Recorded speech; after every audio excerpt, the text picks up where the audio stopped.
Bonjour, alors la vidéo du jour c'est sur le thème alcool, cigarette et plongée. Alors pourquoi je fais cette vidéo? Tout simplement, vous voyez aujourd'hui je suis tout seul sur mon bateau, tout seul en mer.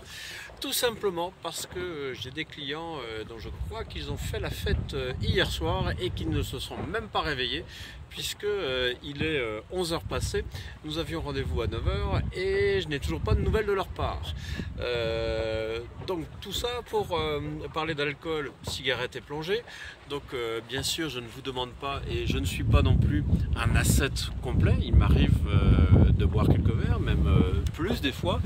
Mais voyons un peu l'impact que ça peut avoir. Donc l'alcool et la plongée, déjà l'alcool ça vous déshydrate contrairement à ce qu'on puisse penser, donc vous avez une quantité de sang moins importante et donc plus de possibilité de faire un accident de décompression. Ça c'est la première chose. Ensuite bien sûr ça baisse aussi votre vigilance et donc c'est l'occasion de faire des conneries et de mal terminer votre plongée. Donc ça c'est un petit peu dommage. Alors pourquoi je dis ça aussi? Tout simplement parce qu'il existe des coutumes dans certains clubs de fêter les niveaux, de fêter les sorties, etc. Et d'arriver en état pas très correct sur les sites de plongée. Alors bien sûr, l'alcool entre les plongées, c'est à proscrire complètement. Il y en a hors de question. Et puis quand vous faites un séjour plongée, vous avez bien sûr la possibilité de boire des verres le soir, mais tout est dans l'équilibre et la raison. Alors pour les cigarettes c'est la même chose. Bon, vous savez déjà, fumer ce n'est pas bon. Alors pourquoi ce n'est pas bon en plongée? Eh bien tout simplement parce que déjà on respire de l'air asséché.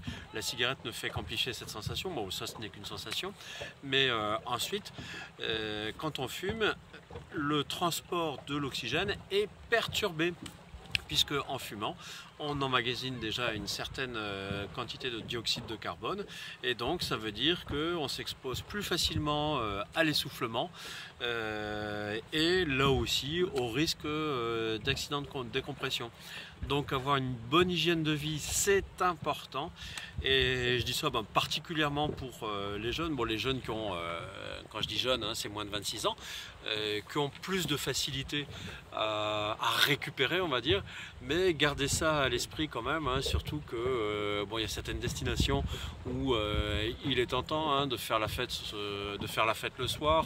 Il y a en Asie du Sud-Est par exemple, quand on est qualifié Dive Master, il y a le snorkel test qui est mis en place, où on vous met le tuba avec l'entonnoir et on verse de l'alcool et vous devez tout boire.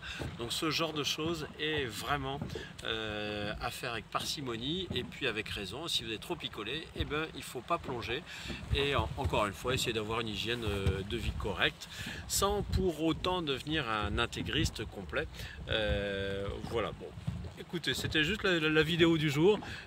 J'espère en tout cas que ne vous raterez aucune plongée pour avoir trop picolé et surtout que vous ne prendrez pas le risque si vous êtes en méforme de plonger. Je rappelle que la méforme c'est tout ce qui fait que vous n'êtes pas bien, soit parce que vous avez pris des médicaments, de l'alcool, du tabac ou autre chose, ou tout simplement que vous avez la crève, vous êtes un peu contrarié, et la méforme c'est un facteur favorisant de l'accident de décompression qui fait que même si vous respectez les procédures de votre ordinateur il n'est pas dans votre peau, donc ça il faut le savoir. Voilà, je vous souhaite une très bonne journée. Si vous avez aimé cette vidéo, cliquez sur j'aime. Si vous n'avez pas aimé, cliquez sur j'aime pas. Si vous voulez en voir d'autres, abonnez-vous à notre chaîne YouTube Aquadomia One. À bientôt.